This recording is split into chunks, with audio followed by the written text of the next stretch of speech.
Hello बच्चों, कैसे हैं आप सभी। उम्मीद करती हूँ आप सभी बहुत ही अच्छे होंगे और अपनी पढ़ाई पर भी अच्छे से ध्यान दे रहे होंगे। तो बच्चों, हिंदी व्याकरण में शुरू करते हैं आज का पहला अध्याय, जिसका नाम है भाषा, लिपि और व्याकरण, जिसे हम लैंग्वेज, स्क्रिप्ट एंड ग्रामर भी कहते हैं। तो हम अपनी पुरानी कक्षा में, पिछली कक्षा में इसके बारे में पढ़ चुके हैं, लेकिन इसको और विस्तार से जान लेते हैं ताकि ये जो टॉपिक है ये हमारे दिमाग में अच्छे से घुस जाए। पढ़िए और समझिए। आपने ऊपर दो चित्र देखे। क्या आप बता सकते हैं कि आपको दोनों में से किस महिला की बात पूर्ण रूप से स्पष्ट हो रही है और क्यों? तो दोनों चित्र में आप देख पा रहे हैं, ठीक है। एक में वो बच्चे से कुछ कह रही है, दूसरे में भी वो बच्चे को शायद रोक रही है। तो आप इसमें समझ पा रहे होंगे कि क्या कहना चाह रही है, लेकिन पूर्णतः नहीं समझ पा रहे होंगे। पाठ प्रवेश। हम समाज में रहते हैं और हम दिन भर कई लोगों से मिलते हैं, उनकी बात सुनते हैं, अपनी बात कहते हैं, अर्थात हम अपने विचारों का आदान प्रदान करते हैं। कभी हम सिर्फ गर्दन हिलाकर हाँ या ना का जवाब दे डालते हैं, कभी हाथों के संकेत से कुछ बता देते हैं और कभी शब्दों या वाक्यों द्वारा। कभी कभी कुछ संकेत, जैसे ट्रैफिक लाइट पर लाल बत्ती या हरी बत्ती को समझना, यातायात के नियमों का पालन हेतु बनाए चिन्ह, सड़क पार करने के लिए जेब्रा क्रॉसिंग का निशान, ये सब कुछ स्पष्ट करने के लिए प्रयोग किए जाते हैं। पर हर बात को हम संकेतों द्वारा व्यक्त नहीं कर सकते। मानव की सभ्यता के विकास के साथ ही भाषा का भी विस्तार हुआ है। आरंभ में तो सिर्फ पदार्थों के टकराने से उत्पन्न ध्वनि तरंगे ही मनुष्य को विस्मित करने के लिए काफी थी। जैसे जैसे समय बीता, अपनी बात को व्यक्त करने की आकुलता भी बढ़ने लगी। चित्रों, संकेतों एवं कुछ विशेष ध्वनियों के द्वारा मनुष्य दूसरे मनुष्य को अपनी बात व्यक्त करने की कोशिश करने लगा, किंतु एक दूसरे से संपर्क बना रखने के लिए इतना काफी नहीं था। धीरे धीरे समझ बढ़ने के साथ साथ कुछ शब्दों तथा धीरे धीरे कुछ टूटे फूटे वाक्यों द्वारा विचारों का आदान प्रदान होने लगा। इस प्रकार पहले मौखिक भाषा का अनजाने में जन्म हुआ और धीरे धीरे उसका लिखित रूप आकार लेने लगा। आज हम जो भाषा बोलते हैं या लिखते हैं वे पुराने समय की भाषा से अलग है। काफ़ी शब्द टूट गए, नए शब्द का जन्म हुआ, कई भाषाएं बनी, एक भाषा के शब्दों को दूसरी भाषा में भी अपनाया जाने लगा और आज विश्व में अनेक भाषाएं बोली एवं लिखी जाती हैं। अतः भाषा वह माध्यम है जिसके द्वारा अपने मन के भावों और विचारों को प्रकट किया जाता है और दूसरों के भावों और विचारों को जाना जाता है। भाषा के लक्षण। उपयुक्त परिचर्चा से भाषा के निम्नलिखित लक्षण सुस्पष्ट हो जाते हैं। भाषा सार्थक ध्वनियों के मेल से बनती है। भाषा में ध्वनियों के लिए विशेष प्रतीक होते हैं। भाषा अपने भाव, विचार या प्रयोजन को दूसरों तक पहुंचाती है। भाषा में प्रयुक्त शब्दों के अर्थ और वर्ण, शब्द तथा वाक्य संरचना की व्यवस्था होती है।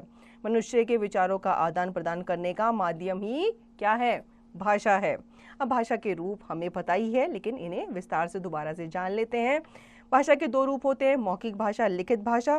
भाषा का मौखिक रूप, इस रूप में वक्ता अपनी बात सीधे बोलकर कहता है। हम अपने परिवार, कक्षा आदि में बोलकर ही अपनी बात दूसरों तक पहुंचाते हैं। जो बात आप अपने बड़ों से करते हैं, अपने मित्रों से करते हो, तो वो आप मौखिक भाषा के माध्यम से ही करते हैं। यह भाषा का मूल रूप है, अर्थात सबसे पहले भाषा का मौखिक रूप ही प्रयोग किया गया। मनुष्य ने सबसे पहले बोलना ही सीखा, क्योंकि आरंभ में उसके मुंह से अन्य पशु पक्षियों की तरह सामान्य ध्वनि स्वतः ही निकलती थी। कालांतर में इस ध्वनि को पहचानकर कई तरह के मानक प्रतीक दिए गए हैं। आज भी भाषा के इस रूप का ही अधिक प्रयोग होता है। भाषा के मौखिक रूप के उदाहरण: बातचीत या वार्तालाप, काव्य पाठ, कहानी सुनना, भाषण देना, समाचार वाचन, वाद विवाद, नाटक, रेडियो एवं दूरदर्शन के श्रव्य कार्यक्रम आदि। भाषा का लिखित रूप, इस रूप का श्री गणेश मौखिक रूप के बहुत समय बाद हुआ। इस रूप ने ही जानकारी को भावी पीढ़ियों के लिए संजोकर रखने में सफलता पाई। अब जितने भी आपके लेखक हैं या जितने भी आपके कवि हैं, तो उन्होंने जो कविताएं लिखी, अब वो उनके जाने के बाद भी हमारे सामने हम उन्हें पढ़ सकते हैं, क्योंकि उन्होंने उसको लिखित रूप में हमारे सामने प्रस्तुत किया। इस रूप का जन्म होने के बाद ही मनुष्य आज की चरम विकास वाली अवस्था तक पहुंचा है। इसमें एक व्यक्ति अपनी बात को किसी कागज या युक्ति, पुस्तक, पुस्तिका, टेलेक्स, फैक्स, टंकण मशीन, मोबाइल पर लिखता है तथा पाने वाला उसका पढ़कर समझता है। भाषा के लिखित रूप के उदाहरण: पत्र, समाचार पत्र, पत्रिकाएं, लेख, कहानी, उपन्यास, नाटक, संस्मरण, रिपोर्टाज, तार आदि। भाषा का कौशल: बोलना और सुनना, लिखना तथा पढ़ना। भाषा के विविध रूप: मातृभाषा। मातृभाषा का शाब्दिक अर्थ होता है माँ से प्राप्त वाणी या भाषा। इस आधार पर मातृभाषा वह है जिसको बच्चा अपनी माँ तथा परिवार से सीखता है। इस भाषा के साथ बच्चे का सबसे पहले परिचय होता है। इस तरह यदि बच्चा पंजाब में जन्मा है तो उसकी भाषा पंजाबी होगी। दूसरे शब्दों में यह किसी विशेष परिवेश या क्षेत्र की भाषा बोली है। राष्ट्रभाषा, जैसा कि नाम से ही जानकारी मिल जाती है, यह एक देश की अधिसंख्यक लोगों द्वारा बोली जाने वाली भाषा है। चूंकि हिंदी भाषा का प्रयोग भारत की लगभग 70% जनसंख्या करती है, इसलिए हिंदी को यहाँ की राष्ट्रभाषा माना जा सकता है। प्रत्येक राष्ट्र या देश की अपनी अलग भाषा होती है, जैसे चीन की मंदारिन, फ्रांस की फ्रांसीसी या फ्रेंच। राजभाषा क्या होती है? राजभाषा से तात्पर्य है किसी देश के राज व्यवस्था या सरकार द्वारा अपने कार्य प्रयोजन हेतु अंगीकार की गई भाषा। देश के कार्यालयों में इसी भाषा का प्रयोग किया जाता है। भारतीय संविधान में 14 सितंबर 1950 को हिंदी को राजभाषा के रूप में मान्यता मिली। इसलिए 14 सितंबर को प्रतिवर्ष हिंदी दिवस के रूप में मनाया जाता है। संपर्क भाषा, जिस भाषा का प्रयोग किसी देश या क्षेत्र के निवासी आपस में संपर्क करने के लिए करते हैं, संपर्क भाषा कहलाती है। भारत की संपर्क भाषा क्या है? हिंदी है। और विश्व की संपर्क भाषा अंग्रेजी है, क्योंकि यह समूचे विश्व में बोली जाती है। भारत की मान्यता प्राप्त भाषाएं: अभी तक भारतीय संविधान में 22 भाषाओं को मान्यता प्रदान की गई है। ये इस प्रकार है: हिंदी, असमिया, बांग्ला, गुजराती, बोडो, डोगरी, कन्नड़, कश्मीरी, कोंकणी, पंजाबी, उर्दू, मैथिली, मलयालम, मणिपुरी, मराठी, नेपाली, उड़िया, संस्कृत, तमिल, तेलुगु, संथाली तथा सिंधी। तो बच्चों, नेपाली जो है ये नेपाल की भाषा है, लेकिन अब नेपाल तो अलग देश बन गया है, लेकिन अभी भी कुछ नेपाली लोग हैं या कुछ ऐसे लोग हैं जो नेपाली बोलते हैं और वो हमारे देश में हैं। केंद्रीय हिंदी निदेशालय के अनुसार मानक हिंदी वर्तनी संबंधी मुख्य बिंदु निम्नलिखित हैं। संयुक्त वर्ण पाई हटाकर गुंडी को आधा कर या हलंत लगाकर बनाए जाते हैं, जैसे बच्चा, पक्का चिन्ह। विभक्ति चिन्ह संज्ञा शब्दों से पृथक तथा सर्वनाम शब्दों से मिलाकर लिखे जाएंगे, जैसे संज्ञा राम को, सर्वनाम उसको। संयुक्त क्रियाएं पृथक लिखी जाएंगी, जैसे पढ़ चुका है। अव्यय पृथक लिखे जाएंगे, जैसे उनके साथ, यहाँ तक। श्री जी आदि भी अलग लिखे जाएंगे, जैसे श्री वर्मा, वर्मा जी। क्रिया विशेषण आदि अव्यय में य और व की जगह स्वरात्मक प्रयोग किया जाएगा, जैसे नई का हो गया नई, हुआ हुआ, किए आए, नई, हुआ आदि मानक रूप हैं।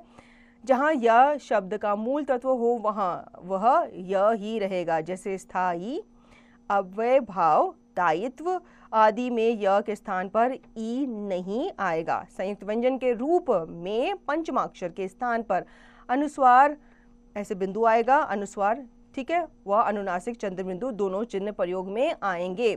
सिरोरेखा के ऊपर जहां मात्रा व चंद्र बिंदु दोनों के लिए स्थान का अभाव हो जाता है, अतः वहां बिंदु अनुस्वार लगाया जा सकता है, जैसे मैं का हो जाता है मैं। अनियंत्र चंद्र बिंदु का प्रयोग किया जाना चाहिए। क, ख, ग, ज, फ में जो कुछ ध्वनियां हिंदी उच्चारण में परिवर्तित हो गई हैं, केवल ज और फ अभी भी प्रयोग में हैं। अरबी, फारसी या अंग्रेजी मूलक शब्दों में इनका प्रयोग मानक है। कुछ शब्दों दोनों रूपों में मानक है, जैसे सर्दी और सर्दी दोनों तरीके से लिखा जा सकता है, गर्दन, गर्दन आदि। शब्द के अंत का हलंत हिंदी में लुप्त हो चुका है, जैसे विद्वान, महान, परिषद, संसद आदि।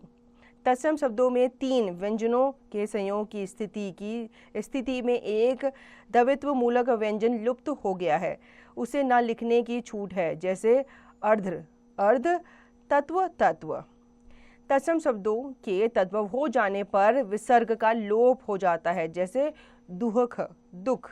क्षेत्रीय भाषा या बोली, किसी क्षेत्र विशेष में बोली जाने वाली उपभाषा को बोली कहते हैं। इस भाषा रूप में साहित्य रचना बहुत कम या नहीं के बराबर होती है। इसमें रचना करने वाले कुछ साहित्यकार हैं तुलसीदास, श्री रामचरितमानस और कवितावली, सूरदास सूरसागर एवं विद्यावती मैथिली। इनमें से केवल खड़ा बोली का प्रशंसनीय विकास हो पाया है। कुछ बोलियां हैं कुमाऊनी, गढ़वाली, कन्नौजी, मगही, बुंदेली, बांगड़ और बघेली। उपभाषा बोली के ही किंचित विकसित रूप को उपभाषा कहते हैं। एक उपभाषा की कई बोलियां होती हैं। उदाहरण के लिए अवधी, ब्रज और राजस्थानी बोलियों में साहित्य की रचना हुई, अतः इनको उपभाषा का स्थान दिया गया है। उपभाषा का क्षेत्र विस्तार होने पर वह भाषा का स्थान ले लेती है। हिंदी की उपभाषाओं के 5 विभाग किए गए हैं। पहला विभाग पश्चिमी हिंदी का है। इसमें ब्रज भाषा, हरियाणवी, बुंदेली और कन्नौजी आती है। दूसरा विभाग पूर्वी हिंदी का है। इसमें अवधी, बघेली और छत्तीसगढ़ी आती है। तीसरा विभाग राजस्थानी उपभाषाओं का है। इसमें मारवाड़ी, मेवाती, हाड़ौती, जोधपुरी, जयपुरी और मालवी आती है। चौथा विभाग पहाड़ी हिंदी का है। इसमें कुमाऊनी, हिमाचली, मंडियाली और गढ़वाली को रखा गया है। पांचवा विभाग मागधी का है। इसमें मगही, वज्जिका, मैथिली, भोजपुरी और अंगिका को रखा गया है। लिपि क्या होती है? उच्चारित भाषा को स्थायी रूप देने तथा अपने विचारों से दूरस्थ संबंधियों को अवगत कराने के लिए आरंभ में मित्रों को माध्यम बनाया गया। इस पद्धति को चित्रलिपि कहा गया। कालांतर में ऐसी उच्चारित ध्वनियों को विशेष चिन्ह दिए गए जो कि लिपि कहलाए। इससे स्पष्ट हो जाता है कि उच्चारित ध्वनियों को लिखने का तरीका या विधि ही लिपि कहलाती है। प्रमुख कुछ भाषाओं की लिपि इस प्रकार है। संस्कृत, मराठी, कश्मीरी, कोंकणी, नेपाली, संथाली तथा बोडो भाषाओं की लिपि का नाम देवनागरी है। अंग्रेजी, जर्मन तथा फ्रेंच भाषाओं की लिपि का नाम क्या है? रोमन है। उर्दू भाषा की लिपि का नाम फारसी है। पंजाबी भाषा की लिपि का नाम गुरुमुखी है। बांग्ला भाषा की लिपि का नाम बांग्ला है। देवनागरी लिपि की विशेषताएं। देवनागरी विश्व की एकमात्र वैज्ञानिक लिपि है। प्रत्येक ध्वनि के लिए एक चिन्ह निर्धारित है। लेखन व मुद्रण में एक रूपता। रोमन, अरबी, फारसी में हस्तलिखित तथा मुद्रित रूप अलग अलग होते हैं। देवनागरी लिपि बाईं से दाईं ओर लिखी जाती है। फारसी दाईं से बाईं ओर लिखी जाती है। लिपि चिन्हों के नाम व ध्वनि में एक रूपता। रोमन में वर्ण का नाम सी परंतु ध्वनि क है। अंग्रेजी भाषा में वर्तनी की समस्या को सुलझाने के लिए देवनागरी पर आधारित देवग्रीक लिपि प्रस्तावित की गई है।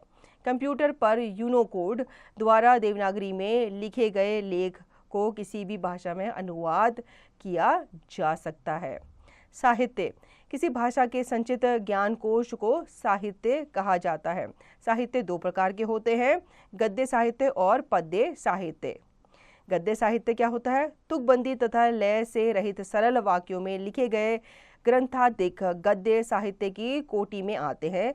यथा प्रेमचंद्र सरीखा उपन्यासकार एवं गद्य लेखक अन्यंत्र मिलना दुर्लभ है। वे मानव मन के चितेरे थे और उनकी लेखनी ने आम आदमी की पीड़ाओं, अनुभवों तथा सुख दुख को गहराई में जाकर परखा है। निसंदेह समाज के निम्न वर्ग का प्रतिनिधित्व करने वाली उनकी रचनाएं अनुपम और सभी समय, स्थान पर, काल में पठनीय, मननीय एवं सराहनीय है। गद्य साहित्य की कुछ विधाएं हैं: पत्र, निबंध, संस्मरण, रिपोर्टाज, कथा, नाटक, उपन्यास और जीवनी आदि। पद्य साहित्य लयबद्ध रचना पद्य साहित्य की कोटि में आती है। इसमें साहित्यकार अपने विचारों को गेय, कविता, गीत, छंद आदि में व्यक्त करता है। जैसे पर्वत कहता है शीश उठाकर तुम भी ऊंचे बन जाओ, सागर कहता है लहराकर मन में गहराई लाओ। पृथ्वी कहती धैर्य न छोड़ो, कितना ही हो सिर पर भार। नभ कहता है फैलो इतना, ढक लो तुम सारा संसार। पद्य साहित्य की कुछ विधाएं हैं: कविता, गीति, छंद, कवित, सवैया, पद, सोरठा, दोहा, चौपाई आदि। अब हम आते हैं व्याकरण पर। मनुष्य ने धीरे धीरे प्रकृति तथा इसके जीव जंतु और पदार्थों से क्रमशः ध्वनियों को समझा, सीखा और एक विशेष प्रयोजन हेतु उनका प्रयोग किया। इस प्रकार को लगातार अपनी स्मृति में रखता गया और आने वाली पीढ़ियों को बताता गया। गुरुकुल परंपरा और वेद या श्रुति मनुष्य की इस लगातार अभ्यास प्रक्रिया के ज्वलंत उदाहरण है। कालांतर में कागज का आविष्कार हुआ और अब वह इस दिशा में और अधिक तेजी से बढ़ रहा है। बार बार वह पीछे के रखे अभिलेख में सामयिक स्थितियों के अनुसार यथावश्यक संशोधन एवं परिमार्जन करता चला गया। उसने अब नियमों की एक पुस्तक या संग्रह विकसित कर लिया। यही संकलित पुस्तक ही व्याकरण है। संक्षेप में यह कहा जा सकता है कि भाषा के नियमों का संग्रह या संकलन ही व्याकरण है। व्याकरण ही हमें भाषा के शुद्ध प्रयोग सिखाता है। प्रस्तुतः यह भाषा के नियमों की पुस्तक है।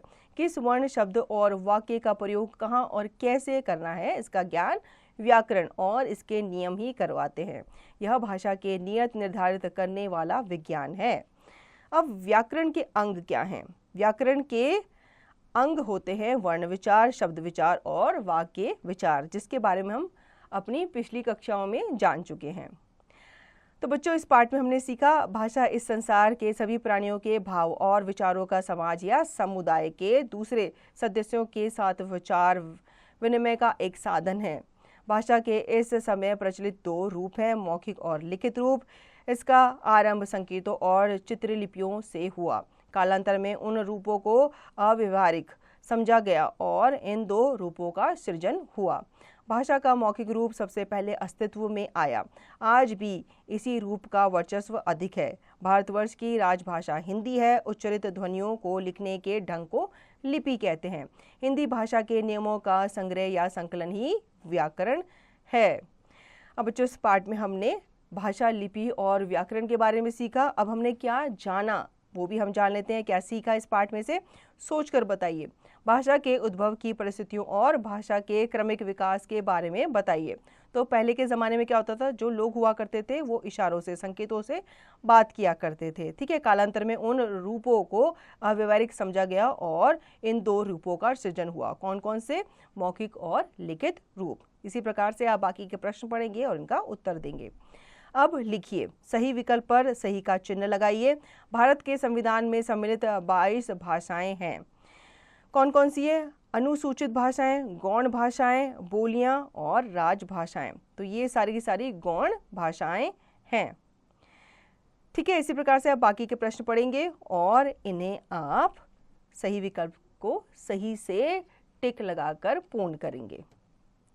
निम्नलिखित प्रश्नों के उत्तर दीजिए। बोली और उपभाषा के बीच अंतर को समझाइए। यह भी बताइए कि क्या बोली विकसित होकर भाषा की कोटि में पहुंची है। तो बोली जो है एक छोटे क्षेत्र में बोली जाती है और उपभाषा जो है वो बड़े क्षेत्र में, उसका जो विस्तार है वो काफ़ी बड़ा है। ठीक है, अब बोली जो है वो विकसित हो सकती है। ठीक है, विकसित होकर इसे भाषा में मिलाया जा सकता है, शामिल किया जा सकता है। इसी प्रकार से आप बाकी के प्रश्न पढ़ेंगे और इनका उत्तर देंगे। नीचे दी गई बोलियों को उनके नीचे दी गई सही स्थान पर लिखिए। अवधी, हरियाणवी, मेवाती, मगही, ब्रजभाषा, गढ़वाली, बांगड़ी, बुंदेली, कुमाऊनी, छत्तीसगढ़ी, कन्नौजी, अंगिका।